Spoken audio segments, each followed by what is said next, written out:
olar ekkisi de o terekteki yemişini aşagan zamanla badat lahuma savatuhuma olaga ekkisine de açık boldu özlerini avratları. Hal biz başta aytıp ketken edik. Olar oprakları zatları bolmasa da tek birbirini avratların görmeyi bolgan olar.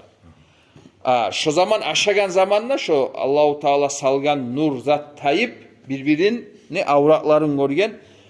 O zat açık bolganda o zaman olar ekkisi de algasap o cennetteki tereklerini yapraklarını alıp yaksıp hasafa bulay bir ozlege yavuşturup karkarasına yavu beyitmege başlagan. Bundan anlayız biz hali adam ozunu avratın yapmak, avratından uyalmak Allahu Teala la başından başlap adamga salgan fitradır o.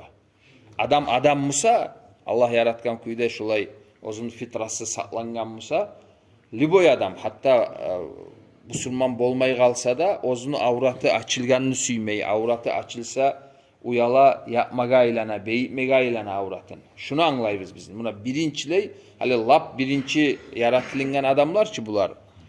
Adam aleyhisselam, Havva aleyhisselam. Olar algasap şolay avratların beyitkeninden biz anlayırız.